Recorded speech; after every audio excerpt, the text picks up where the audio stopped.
On this episode of Count Me In, we're excited to have Kris Russell join us. Kris, the leadership coach at Conscious Public Accountants, previously captivated our audience in January 2025 during IMA's Leadership Academy webinar series on his session, Leadership and Vulnerability Leading from the Heart. His insights resonated deeply, leading to a flood of questions from those eager to explore how vulnerability can enhance leadership. In today's conversation, Kris discusses company culture, the interplay between vulnerability and business needs, and offers practical advice on embracing courageous and authentic leadership. Whether you're navigating trust issues in the workplace or seeking personal growth as a leader, this episode is packed with ideas that are both inspiring and actionable, guiding you toward leading with heart and wisdom.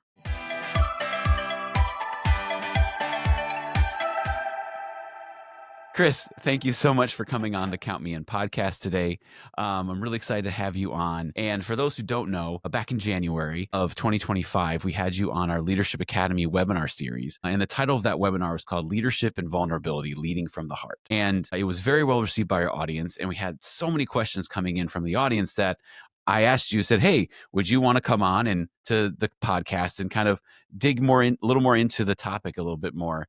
And graciously, you said yes. And so I want to thank you for that. And I figured we could start off a little bit, just maybe give people a quick overview of what we talked about in the webinar. I want to encourage everybody to check the notes of this podcast because we'll send you a link so that you can go watch that webinar and kind of see what it was all about. But if maybe you could start by just giving a quick overview. I'd be glad to, Adam. First of all, thank you for having me, and I really appreciate the opportunity to be here with you. At the end of the day, the presentation on leadership and vulnerability is an opportunity for me to explore some of the topics that have been so important for me as a leader in accounting and finance, and now a coach of leaders in accounting and finance. I grew up in a culture of leadership that was not always about vulnerability. All right. It really carried a lot of that stoicism, a lot of that sort of disciplined mind. And some of that's really important for leadership, and that's okay too.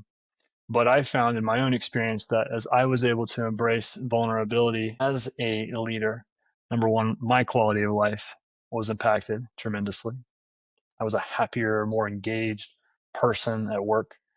I made better decisions. I was better to my team. So not only was my quality of life better because of learning to embrace vulnerability, but also my team had a much better experience. And therefore, when my team had a better experience, everybody in the companies where I had these leadership positions benefited from that. These behaviors, all of our behaviors really, whether they're wonderful behaviors like vulnerability or destructive behaviors, they have reverberating effects to really everyone in and around our organizations. Everybody that we touch is eventually touched in some way by our actions.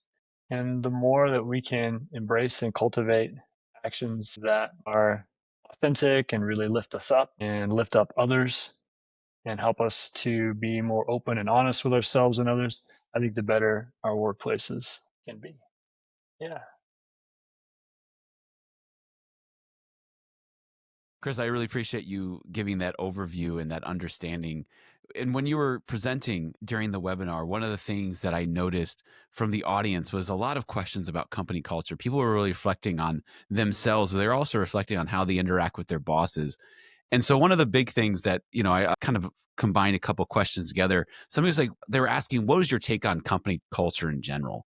Because a lot of times things like bottom line and returns are the leader of the conversation, and people, they push harder because, everybody's focused on that short-term view of making sure we can meet our bottom line, help our investors, or whatever is driving your business. And so how do you balance this idea of vulnerability and being a better leader and also the needs of your business? Because ultimately it's about, keeping your business going. Of course. Well, there's a lot there to unpack. I think we can hold space for both. And in fact, I think that some of the studies that we looked at when we did in the presentation that we did together demonstrate that healthier workplaces, healthier organizational cultures actually have the opportunity to increase profitability.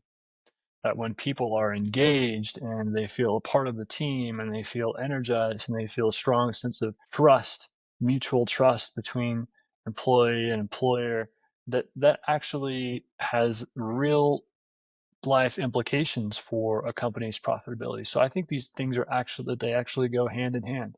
And yes, of course, organizations exist for many reasons, and one of them is to make money for their shareholders or for their sponsors or whatever that looks like. And I believe that as leaders, we have a responsibility to leave those organizations better than we found them. And that, so let me just pause there for a second, and I want to really reflect on your question. So you're asking about organizational culture. How does vulnerability come into play when we also have to balance profitability? Well, like I said, number one, I think that they certainly can go hand in hand. Number two, I think that rather than if you work in a big, large multinational corporation, unless you're in the C suite or on the board, you're probably ultimately not going to influence the entire company culture, at least not right away. That's okay. I think instead of trying to change the entire corporate culture or the organizational culture that you're a part of, I wonder what it would be like to start just taking responsibility for what is within your locus of control or what is within your sphere of influence.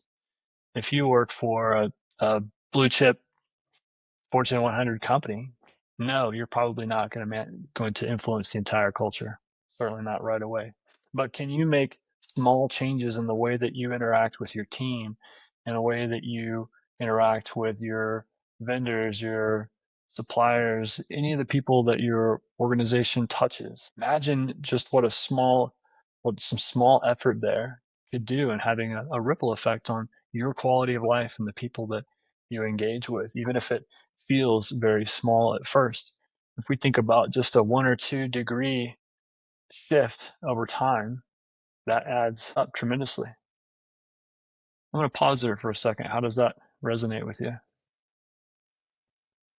I really like that view because a lot of times when we think about our organizations that we work for, it can get really stressful when we think about, oh, this person is doing this person is doing that, and then I look at this senior person and they do that.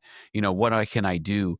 And shifting from being annoyed by things that are happening, it's looking at the things we like a lot of times that we're faced with. Hey, what things can you affect right now? What are things that you're in control of? And you're in control of the people you interact with, the people you come into contact with, and you create your own small bubble of, hey, these are the things that I'm doing and I'm impacting, as opposed to getting so lost in frustrations. Because no matter where you work, you're going to have frustrations. There's going to be things that annoy you, but you can't get lost there, or else you'll probably end up being a very bitter person. Absolutely. By no means does this mean that we should be walked on or truly mistreated or dealing with relationships at work that are abusive Hmm. or really just against the core of our integrity. That's not what that means to me at all. But what it does mean is that to be vulnerable leaders, we have to take responsibility for where we have influence. Hmm. Where do we have influence? And part of that, and this is a little uncomfortable, part of that is really rooting out victimhood and um, avoidant behaviors that we engage in, because we all do it. We Hmm. all do. I certainly have. We all do it. So rooting out those victimhood, those avoidant behaviors, and how am I contributing to an environment or a workplace culture that may not be the one that I really want to see? And really, just like with any big change, it really starts with us. Hmm. If we've all heard that adage, if you point the finger, there's three fingers pointing back at you, right? So we've really got to look at what are my behaviors, what are my reactions, my responses to the culture around me, and how can I first be in integrity with myself, and in being in integrity with myself, how can I then make sure that I'm being in integrity and compassion with the people that are around me? How does that resonate with you, Adam? So once you've kind of taken those steps that you just mentioned, like, hey, I'm looking at myself, I'm looking internally. How do you take that to the next level of making sure that you don't get walked on? Because sometimes you don't understand that that's happening, or you don't know how to face that head on, especially in a toxic work environment. Yeah. When we talk about in the original presentation, when we define what vulnerability is not, Mhm. And one of the big things that it is not is being walked on. Mhm. It's not being a pushover. It's not about being keeping your thoughts and feelings to yourself. In fact, it's quite the opposite.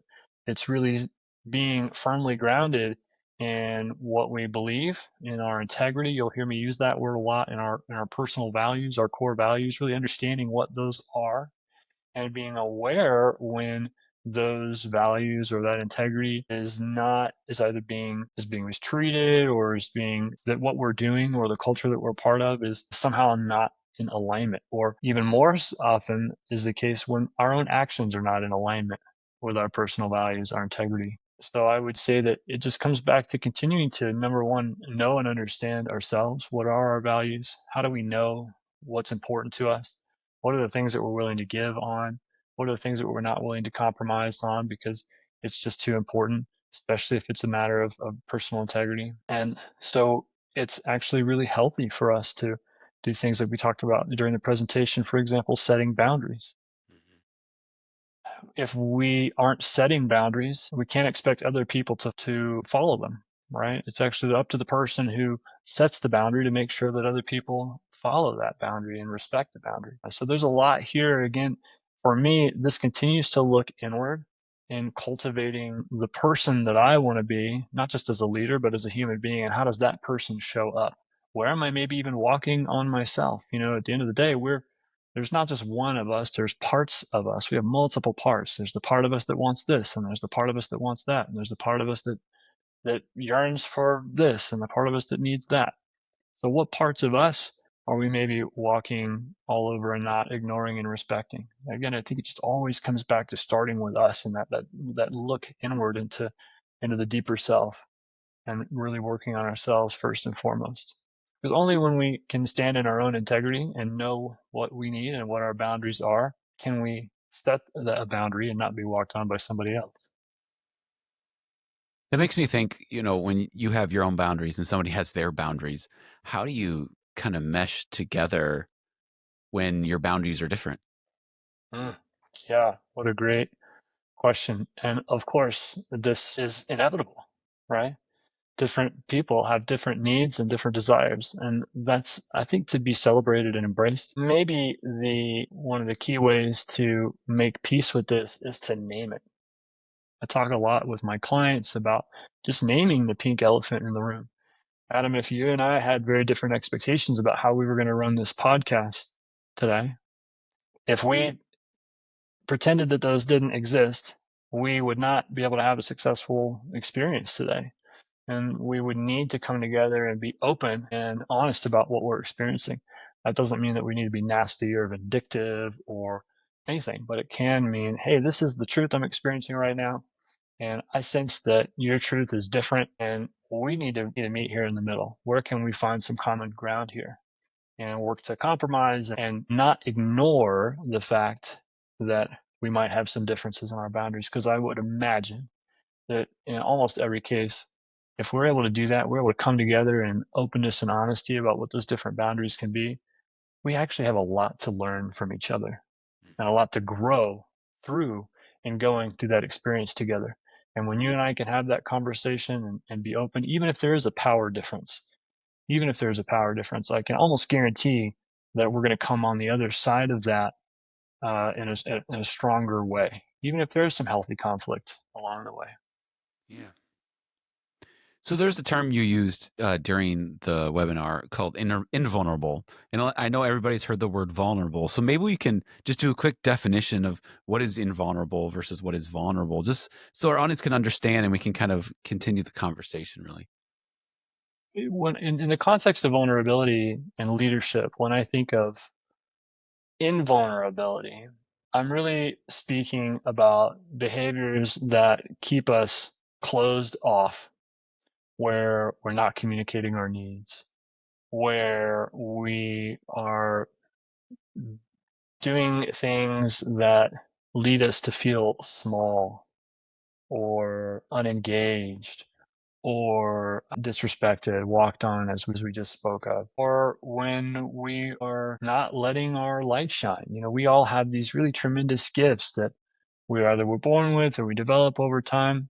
But if we're not letting that light shine in our workplace, I think that's a lack of vulnerability or being invulnerable. I think really anything that we do, we talked about in the presentation, how do I know when I'm doing things that don't align with my true self, with my higher self? And the way we know that is that what am I doing that's with a full heart? And what am I doing that maybe causes me regret or it makes me feel small or makes me feel shame or resentment?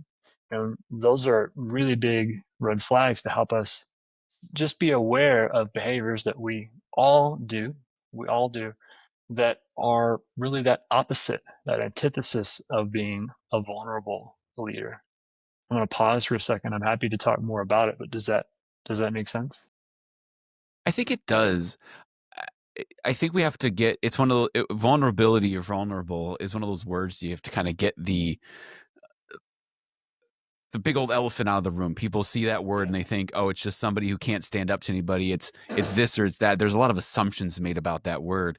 And I think if Yeah, we can get over that, we could actually be more vulnerable and be more stronger leaders. I think so too. I'd like to give you a synonym for vulnerability that maybe those people that are just really skeptical of that word or uncomfortable with it, that a synonym that really works for me is also courage. Dr. Brene Brown, who is really the queen of vulnerability, she's written many books on the subject, talks about courage and the importance of courage and cultivating vulnerability and how we have to be courageous in order to truly express ourselves, to truly see others. And for me, vulnerability is really embracing the courage factor. I had one of my coaching peers not too long ago tell me that she said, Kris, courage is fear plus action. Fear plus action. That really struck me.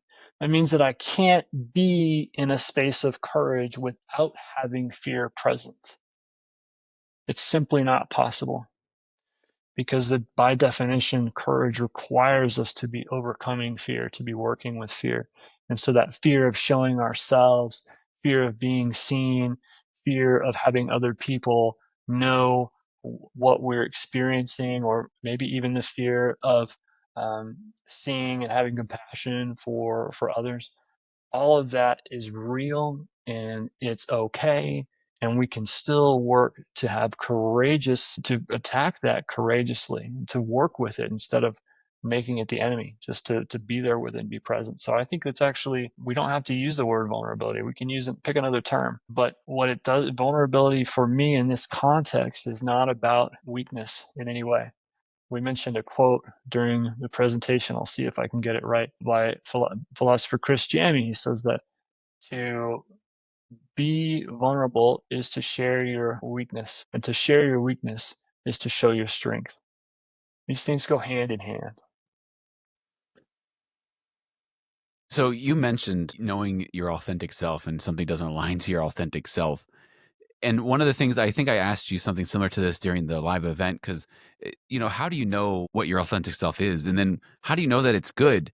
Because the person was asking about what if my authentic self is selfish or something that is not quote unquote good? How do I balance that? What do I find that? And I think that it's an interesting conversation to have because what if your authentic self wants to do something terrible to people and you're like, wait, what do I do with that? It's a little Yeah, extreme, but of course. Well, I would go back to this idea that there are parts of us. Any of our listeners, any of the audience that may have undergone therapy using a model called internal family systems, is a very popular psychiatric, psychological model today that really helps us see that there are different parts of us. We're not just this one thing, right?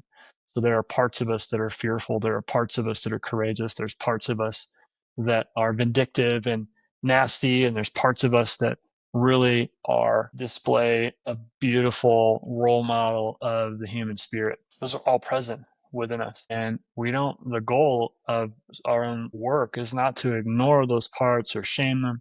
It's really to bring them together and understand those hurtful parts, or those parts of us that might be construed as negative. What do we need to do to heal those? What traumas are in our past, or what brought it on? What is this behavior about that has feels so protective? All right. So Adam, we were talking about these different parts of us that exist in response to an audience member's question about these different parts of us. And we acknowledge that there's parts of us that are really beautiful, and there's parts of us that are compassionate, and there's parts of us that are not always so compassionate, or that are judgmental and negative. But I think our true self is really even deeper than that. Whether you look at it from a spiritual point of view, all the major spiritual traditions of the world really point to the same thing, that there's a deeper self that's really this really beautiful, beautiful aspect of loving compassion that's present in all of us. And even if you're not coming from a spiritual point of view, just humanly, we have the ability to be extraordinarily compassionate, kind, helpful, generous beings. And I believe that those parts of us really come from our deeper, true nature, the true self. Yeah, They really do. And I appreciate you bringing up the whole, there's different aspects to every person. Because growing up, a lot of times, people that I know that I've talked to, a lot of us kind of felt like we had to put ourselves inside one small box. of course. And being able to break out of that box and recognize that you can do many different things, that you're not just limited to one thing. With Beyonce winning the best, country album at the Grammys, it shows that somebody can start in one genre, that genres can be limiting as well when it comes to music. I feel like as humans that we can't limit ourselves saying, I'm Adam the podcaster. Well, I'm also Adam the father, I'm Adam the brother, I'm Adam the husband. There's so many different aspects to me than just a podcaster. So we can't limit ourselves, because if we limit ourselves, then we start to tunnel vision. That's all I can think of. Yeah. Yeah, that's a great image for it, is becoming really myopic, right? Hmm. When we just start to see ourselves more and more narrowly, and especially in accounting and finance. I think this is true in a lot of other professions as well. But there's a certain amount of we so strongly put our identities around our vocations, around our work. And yes, I happen to be skilled at accounting and finance, but at the deeper core level, I am not an accountant. I'm so much more than that. That's part of what makes me up, but I'm also a husband, and I'm also a hiker, and I'm also a person who loves to engage in spiritual practices, and I'm a person who loves to volunteer and do other things with my time. So there's so many things about me beyond just the fact that I have an accounting and finance knowledge. And as leaders, I think it's really beautiful that we can embrace that and start to look past our titles and really begin to look at each other as human beings and understand that we have a tremendous amount to give. And we can only give the most that we have to give when we're coming from a place of wholeness. When we're coming from a place of scarcity and lack and fear. We can know pretty quickly that's not showing our full self. That's not really manifesting the deepest parts of ourselves. And based on what you're saying, it sounds like fear is a okay thing. I feel like we get taught that fear is a bad thing, that it's not okay to be afraid. But based on what you've been defining as what courage is, it's really, fear's okay. It's just what you do with that fear. That's what we do with it. Absolutely. Fear is a part of the human experience. And to try to push it away and pretend that it doesn't exist, or to make it bad or wrong, does us an extraordinary disservice. Another quote that comes to mind that really speaks to me about fear is that courage is not the absence of fear, but the recognition that something is more important than that fear. Something is more important than that fear. We can use that fear as our fuel, as part of our fuel, as part of our fire, by acknowledging it, accepting it, letting you know, hey, I see you, fear. How's it going? Good to see you again. Make yourself comfortable. It's okay. We're gonna get through this together. That fear, just like any other part of us that we may not always like, was put there for a reason. It was put there to protect us. It was put there to keep us safe. And that's okay. Those parts of us are there for a good reason. The problem is when those protective behaviors like fear, avoidance, um, there's many, escapism, any of those things, when the benefits of those behaviors are outweighed by the costs. So if our fear is costing us more than it's benefiting us, and we're not learning to work with that fear and use it to evolve as a human being, that's when we know we have an opportunity to begin to build a different relationship with that fear. When we talk about vulnerability, a lot of times it can be really connected to trust. You feel okay to be vulnerable because there's trust there. Yeah. What happens when there's a lack of trust, and how can you be vulnerable? Let's say you're doing the work, you've listened to this, you're like inspired, you're like, I want to Yeah. be more vulnerable, I want to be a better leader, but you're in an environment where there's not much trust, especially in a workplace. Like, how do you find a way to still be that vulnerable, strong leader, but without trust? Yeah. I would always start with ourselves. Where in my own life can I trust myself? Mm. Do I follow through with the things that I say that I'm going to do? Where in my life, and we all do it. This is not pointing a finger. I'm telling you, this is part of the human experience. But where in our lives are we maybe not living in as much integrity as we can be? So it starts there. It's identifying where we can continue to be in more integrity with ourselves, our loved ones, the people around us. And from there, I think as we start to make adjustments on our own behaviors, we start to cultivate those practices with the people around us, with our teams. And frankly, one of the most important things to do here is to name this. We talked about the elephant in the room earlier. Name the fact that, hey, guys, I'm noticing, I've been doing a lot of introspection. I'm thinking about our team and our culture. I realize that there may not be as much trust as I'd really like there to be here, and I'm going to take responsibility for my piece of that because I can see that I've done this, and that, or I've contributed into this way. But I'm here to let you know that it's important to me that we start changing this culture. That I want to develop a system where we can be open and trusting and more honest with each other.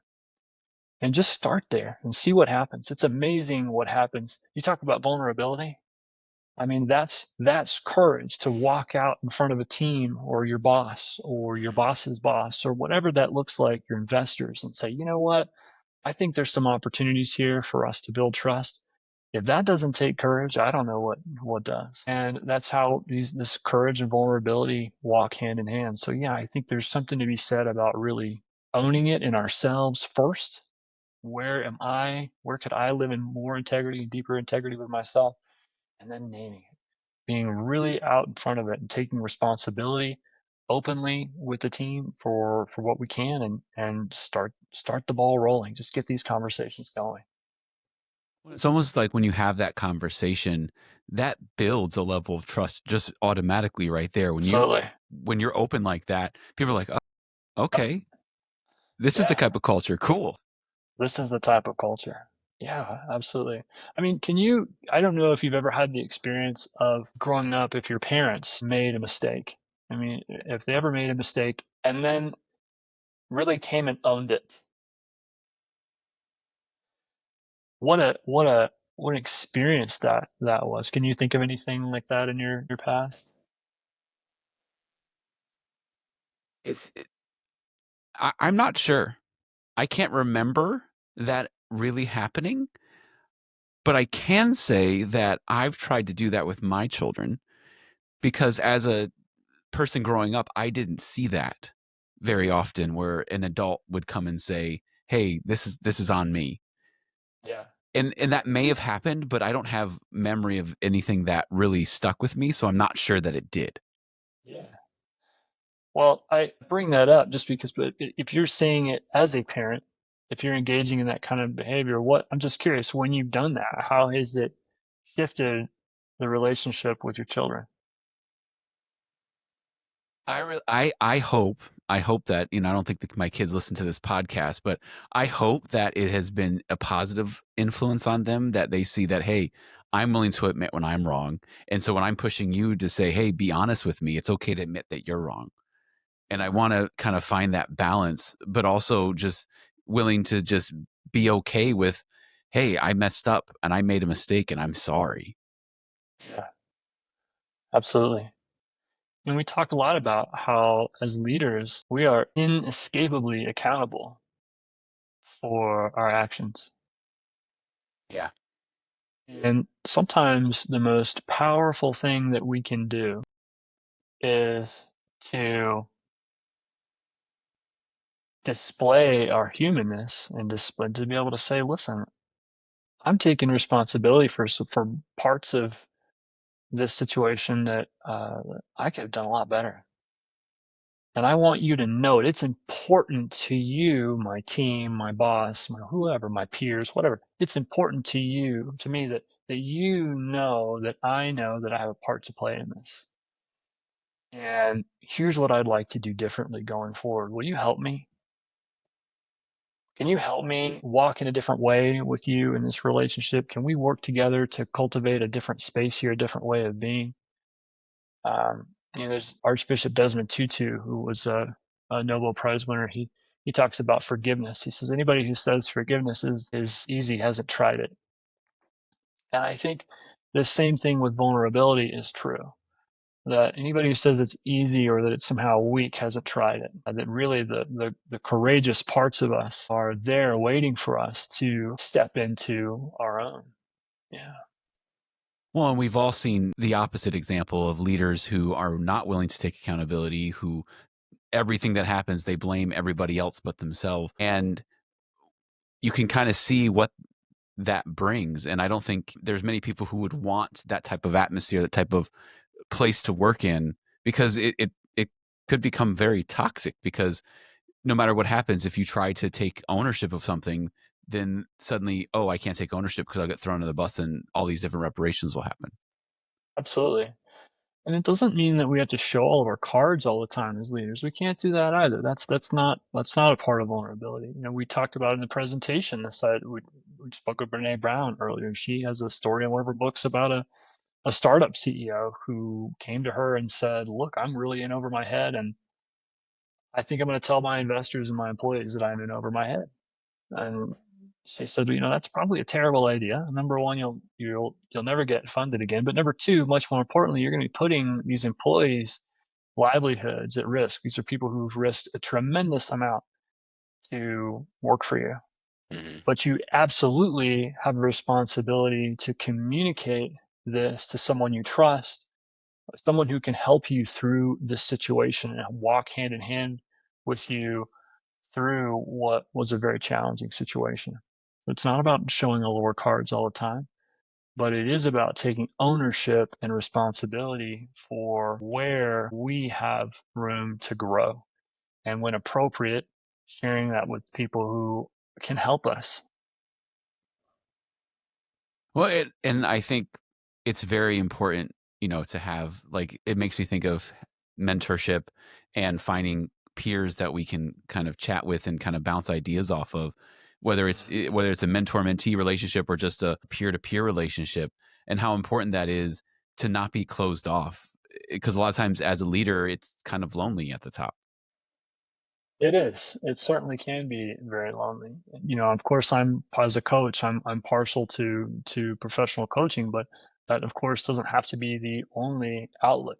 That can be a great outlet, but really we just need to be able to find places where we can let our guard down and we can be in a space of trust and vulnerability with people to say, you know what, I'm not engaging in behavior that's really sitting right with me. I want to make some changes. I want to be held accountable to this. And how can we come together as a group to help support me? There's a study by, I believe it's Dominican University, that shows that if we not only explain our goals to someone, but then check in, for example, weekly with someone in an accountability relationship and update them on our progress, that we are dramatically more likely to be ragingly successful in achieving our goals. And it's no different with becoming a better leader, a better husband, a better father, a better community member, all of that. But you're absolutely right. It does require a place where we can come together and let our guard down and be open and trusting and vulnerable with each other. And as leaders, there are it can be feel very, very lonely. It certainly can. But I've been blessed to have some really great examples of leadership too. I don't know that he'll hear this podcast, but one of the most incredible leaders I ever worked for was a CEO named Phil Farmer, just an extraordinary human being who took absolute accountability for his actions and the impact that they had on his team, and was also the very first person to say, "I screwed up. and here's how I'm going to make it better, and here's what we're going to do differently. And that type of leadership, I mean, you'd follow a person like that anywhere, right? You'd follow that person anywhere. Yeah, you really would. Well, Kris, just really want to thank you for coming on the podcast. Thanks for having this conversation with me. And I encourage everybody to check out what Kris is doing online and connect with him. And thank you again for coming on. You're so welcome, Adam. It's my pleasure. I hope we get to do something like this again. This has been Count Me In, IMA's podcast, providing you with the latest perspectives of thought leaders from the accounting and finance profession. If you like what you heard and you'd like to be counted in for more relevant accounting and finance education, visit IMA's website at www.imanet.org.